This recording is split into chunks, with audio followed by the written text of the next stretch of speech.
नमस्कार प्रिय भक्तजनों, आप सभी को शीतला अष्टमी की ढेर सारी शुभकामनाएं। आज मैं बताऊंगी 2025 में शीतला अष्टमी का पर्व कब मनाया जाएगा, पूजा विधि क्या है और कौन कौन से हमें ऐसे कार्य होते हैं जो शीतला अष्टमी के दिन नहीं करने चाहिए। संपूर्ण जानकारी मैं आपको इसी वीडियो के माध्यम से देने वाली हूँ। अभी तक आपने मेरे चैनल को सब्सक्राइब नहीं किया तो प्लीज़ सब्सक्राइब जरूर से कर लीजिएगा, साथ ही बेल आइकन को भी प्रेस कर दीजिएगा ताकि आगे आने वाले जो भी नोटिफिकेशन है आप तक जल्द से जल्द पहुँच सके। आपको सबसे पहले शीतला अष्टमी की, शीतला सप्तमी की ढेर सारी शुभकामनाएं। किसी जगह पर इसे हम शीतला अष्टमी के नाम से जानते हैं, कुछ लोग इसे शीतला सप्तमी के नाम से, कुछ बछड़ा के नाम से जानते हैं। होली के 7 दिन बाद अर्थात चैत्र मास के कृष्ण पक्ष की अष्टमी तिथि पर शीतला अष्टमी का महापर्व मनाया जाता है। पूरे देश भर में मनाया जाता है, लगभग सभी जगह मनाया जाता है। चाहे उत्तर भारत हो, ज़्यादातर उत्तर भारत में ही मनाया जाता है। तो आपको 2025 में 22 मार्च को शीतला अष्टमी का पर्व मनाना है।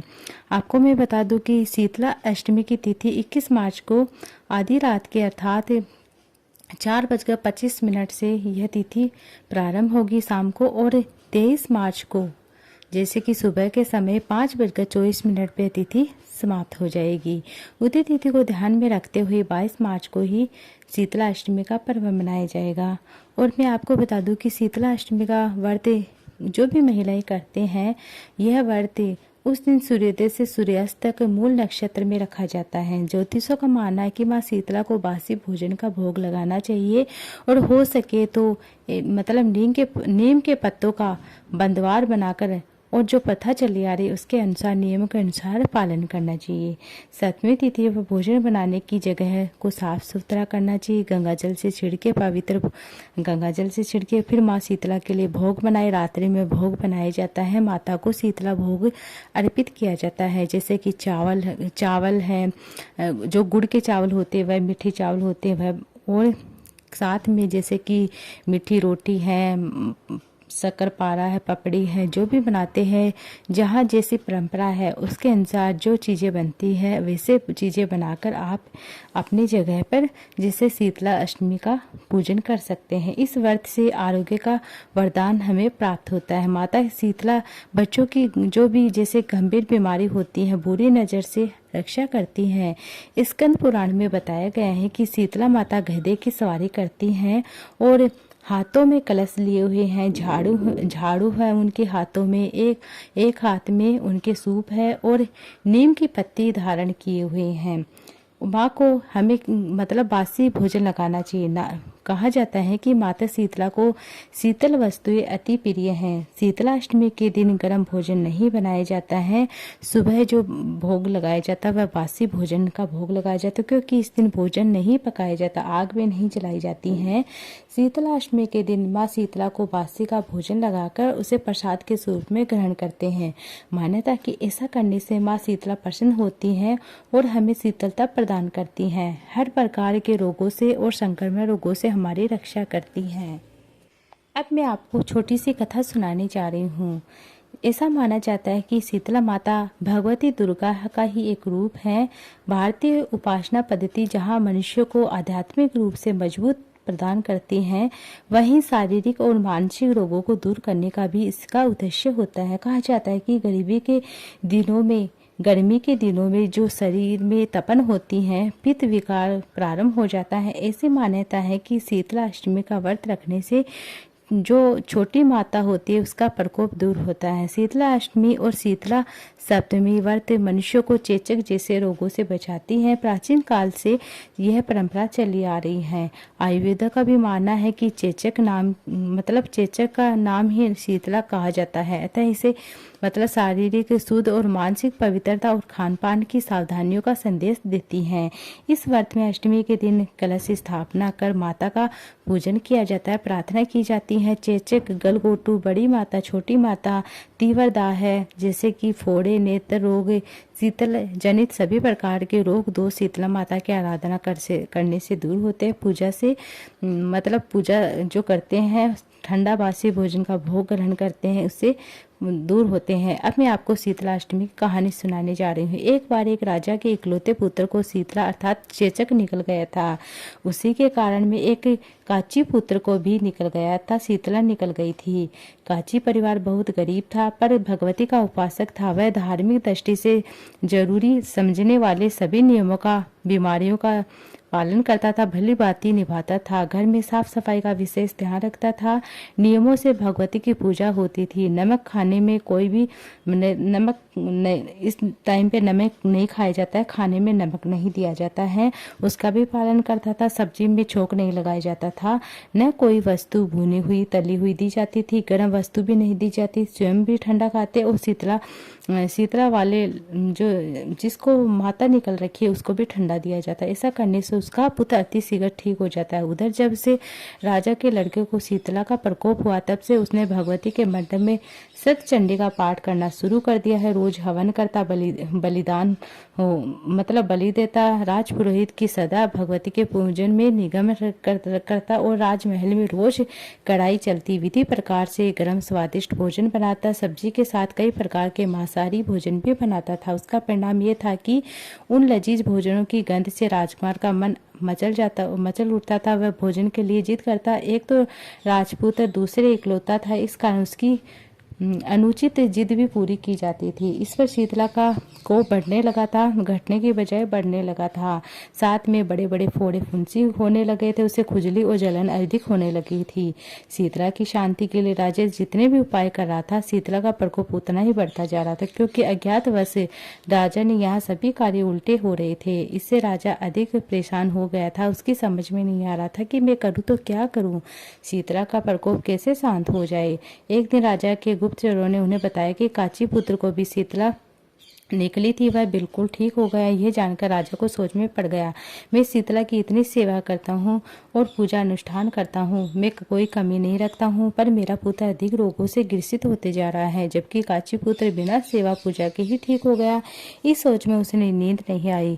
श्वेत वस्त्र धारिण भगवती ने उसे स्वप्न में दर्शन देकर कहा, हे राजन, मैं तुम्हारी सेवा अर्चना से बहुत प्रसन्न हूँ, इसलिए हे राज मैं तुम्हारा पुत्र जीवित है। इसके ठीक न होने का कारण एक ही है, तुमने शीतला के समय पालन नहीं किया। नियमों का जो पालन होता है उसका उल्लंघन किया है। तुम्हें इसी हालत में नमक का प्रयोग, तले हुए भोजन का प्रयोग नहीं करना चाहिए, मांस मदार का प्रयोग नहीं करना चाहिए, घर में बासी भोजन का भोग लगाना चाहिए, घर की सब्जियों में छोंक नहीं लगाना चाहिए। इसकी गंध से रोगी का मन मचलता है, रोगी किसी प्रकार से इस भोजन को खा लेता है। इस नियमों का आपको पालन नहीं करना चाहिए। तेरा पुत्र अवश्य ठीक हो जाएगा। विधि विधान से तू अगर इसका पालन करेगा तो विधि विधान से देवी अंतर्ध्यान हो जाती है। विधि बताकर देवी अंतर्ध्यान हो जाती है। प्रातः राजा जगता है, देवी की आज्ञा अनुसार सभी कार्य व्यवस्था करने लगता है। इससे राजकुमार की सेहत में अनुकूल ठीक हो जाती है। ठीक देखकर एक दिन भगवान श्री कृष्ण माता देवकी का विधि पूजन करने के मध्य काल में सात्विक भोजन का भी भोग लगाया जाता है। ऐसा करने से पुण्य की प्राप्ति होती है, दुखों का नाश होता है। कहा जाता है कि अब मैं आपको एक अन्य कथा सुनाने जा रही हूँ। शीतला अष्टमी की कथा है, शीतला माता की कथा है। एक गांव में ब्राह्मण दंपति रहते थे। दंपति के 2 बेटे और 2 बहुएं थी। दोनों बहुओं को लंबे समय के बाद बेटे हुए थे। इतने में शीतला सप्तमी या शीतला अष्टमी का महापर्व आ गया था। इसे अष्टमी का पर्व भी मनाया जाता है। घर में पर्व के अनुसार ठंडा भोजन तैयार किया जाता है। दोनों बहुओं के मन में विचार आया कि यदि हम ठंडा भोजन लेंगे तो हमारे बच्चे बीमार हो जाएंगे, बेटे भी अभी छोटे हैं। इस कुविचार के कारण दोनों बहुओं ने पशुओं के दाने तैयार करके बर्तन में गू पे चुप 2 बाटी तैयार कर रहती है और सास बहू शीतला की पूजा करके आई। शीतला माता की कथा सुनी। बाद में सास तो शीतला माता के भजन करने में बैठ गई। दोनों बहुएं सोचने लगी कि बच्चे रोने का बहाना बनाकर घर में आ गए और दाने के बर्तन में गरम गरम रोटला निकाले और चूरमा किया, फिर पेट भरकर खा लिया। सास ने घर आने पर पेट भरकर खा लिया। सास के घर आने पर बहू ने भोजन करने के लिए कहा। बहुएं ठंडा भोजन करने का दिखावा करके घर काम में लग जाती हैं। सास ने कहा, बच्चे कब से सोए हुए हैं, उन्हें जगाकर भोजन करा लो। बहुएं जैसे ही अपने अपने बच्चों को जगाने गई तो उन्होंने पता पता चला कि मृतक प्राय पाया है। ऐसा बहू की करतूतों के फलस्वरूप हुआ था। शीतला माता के प्रकोप से हुआ था। बहुएं विवश हो गई। सास ने घटना जानी तो बहू से झगड़ने लगती हैं। सास बोली कि तुम दोनों ने अपने बेटे की बदौलत शीतला माता की अवहेलना की, इसलिए अपने घर से निकल जाओ, मेरे घर से निकल जाओ। बेटों को जिंदा स्वस्थ लेकर ही मेरे घर में पैर रखना। अपने मृतक बेटों को टोकरे में सुलाकर दोनों बहुएं घर से निकल जाती हैं। जाते जाते रास्ते में एक जीर्ण वृक्ष आता है, एक खेजड़ी का वृक्ष आता है। इसके नीचे ओरी शीतला दोनों बहनें बैठी थी। दोनों के बालों में विपुल अर्थात जुएं पड़ी हुई थी। बहुओं के थकान का अनुभव ही नहीं था कि दोनों बहुएं ओरी और शीतला के पास आकर बैठ जाती हैं। उन दोनों ने शीतला ओरी के बालों में खूब सारी जूं निकाली। जूओं का नाश होने से ओरी और शीतला ने अपने मस्तक में शीतलता का अनुभव किया। कहा जाता है कि तुम दोनों ने हमारे मस्तक को शीतल किया, ठंडा किया, वैसे ही तुम्हें पेट की शांति मिले। इस तरह से दोनों भाई एक साथ बोली कि पेट का दिया हुआ ही लेकर हम मारी मारी भटकती फिर रही हैं, परंतु शीतला माता के दर्शन हुए नहीं हैं। शीतला माता ने कहा कि तुम दोनों पापिनी हो और दुष्ट हो, दुराचारिणी हो। तुम्हारा तो मुंह देखने का भी धर्म नहीं है। शीतला सप्तमी के दिन ठंडा भोजन करने के बदले तुम दोनों ने गर्म भोजन कर लिया था।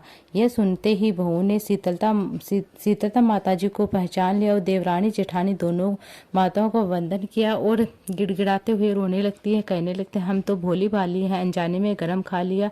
आपके प्रभाव को हम नहीं जानते हैं। आप हम दोनों को क्षमा करें। पुनः ऐसा दुष्कृत्य हम नहीं करेंगे।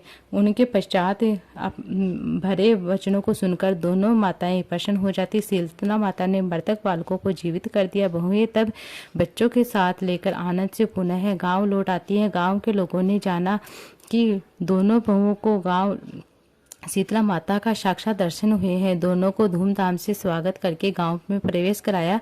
बहू ने कहा कि हम गांव में शीतला माता के मंदिर का निर्माण कराएंगे। चैत्र महीने में शीतला सप्तमी के दिन ठंडा खाना खाएंगे। शीतला माता के बहुओं पर जैसी अपनी दृष्टि की वैसी सब पर करना। शीतला माता माँ सदा हमें शांति, शीतलता और आरोग्य देना। इस तरह से ये थी आज की कथा। उम्मीद आपको अच्छी लगी। वीडियो अच्छी लगी तो वीडियो को लाइक ज़्यादा से ज़्यादा शेयर कीजिए।